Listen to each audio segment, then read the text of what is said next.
கர்த்தருடைய பரிசுத்த நாமத்துக்கு ஸ்தோத்திரம். பிரியமானவர்களே, இந்த 218ஆம் நாளுக்கான விசுவாச அறிக்கை, அது எரேமியாவின் புத்தகம் 33ஆம் அதிகாரம் 6ஆம் வசனம். இதோ நான் அவர்களுக்கு சௌக்கியமும் ஆரோக்கியமும் வரப்பண்ணி அவர்களை குணமாக்கி அவர்களுக்கு பரிபூர்ண சமாதானத்தையும் சத்தியத்தையும் வெளிப்படுத்துவேன். ஆமென். பிரியமானவர்களே, இந்த வேத பகுதியில பார்த்தோம்னா, அதாவது கல்தேயரோட யுத்தம் பண்ண போகிறார்கள். அவர்களுடைய யுத்தத்திற்கு கர்த்தர் முன் நின்று அவர்களுக்கு சௌக்கியத்தையும் ஆரோக்கியத்தையும் தருகிறவராய் வருகிறார். அதனால்தான் நம்ம ஜெபத்துல எல்லாம் கர்த்தர் உங்கள் முன்னே போவார், இஸ்ரவேலின் தேவன் உங்கள் பிறகாலே உங்களை காக்கிறவராய் இருப்பார் என்று எழுதியிருக்கிறபடி. அப்புறம் இன்னொரு வசனம் என்ன சொல்லி ஜெபிப்போம்? நான் உனக்கு முன்னே போய் கோணலானவைகளை செவையாக்குவேன் என்று சொல்லியிருக்கிறீரே. உடைய வார்த்தையை முன்வைத்து, ஆண்டவரே இந்த காரியத்தை நடத்த நாங்க போறோம்ப்பா, எங்களோடு இரும் சொல்லி நம்ம கூப்பிடுறோம்.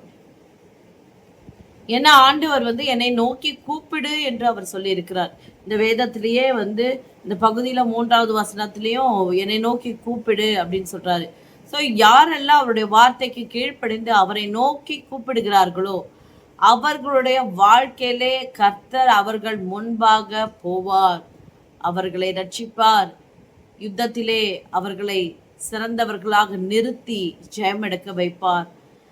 அப்படியாக சௌக்கியத்தையும் ஆரோக்கியத்தையும் இந்த நாளிலே தருவேன் என்று சொல்லுகிறார்.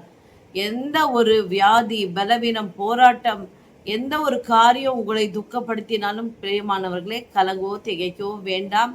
கர்த்தர் உங்கள் முன்னே போவார் என்று நீங்கள் விசுவாசியுங்கள். உங்களுக்கு சௌக்கியத்தையும் ஆரோக்கியத்தையும் தருவேன் என்று சொன்ன ஆண்டவர் நிச்சயமாகவே செய்வார். உங்களுக்கு சத்தியத்தையும் வெளிப்படுத்துவேன் என்று சொல்லியிருக்கிறார். வேதத்தை அதிகமாய் நேசியுங்கள். கர்த்தர் உங்கள் எல்லைகளை சமாதானத்தினாலே நிரப்புவார். God bless you. இப்பொழுது விசுவாச அறிக்கை எடுப்போம். சர்வ வல்லமையுள்ள தேவனாகிய கர்த்தாவே, ஆண்டவரே, எங்கள் சரீரம் முழுவதும் இருக்கிற எல்லா பலவீனங்களும், ஆண்டவரே, சரீரத்திலே, சிந்தையிலே, இருதயத்தில இருக்க எல்லா பலவீனத்தையும் நீர் பார்த்து இதோ எங்களுக்கு சௌக்கியத்தையும் ஆரோக்கியத்தையும் தருவேன் என்று சொல்லியிருக்கிறீரே. நிச்சயமாகவே நீர் தருவீர் என்று நாங்கள் நம்புகிறோம் அப்பா. சத்தியத்தை வெளிப்படுத்துவேன் என்று சொன்னீரே. ஏற்ற வேளையிலே சமயத்துக்கு ஏற்ற வார்த்தையை தருவேன் என்று சொன்னதற்காக நன்றி ஆண்டவரே.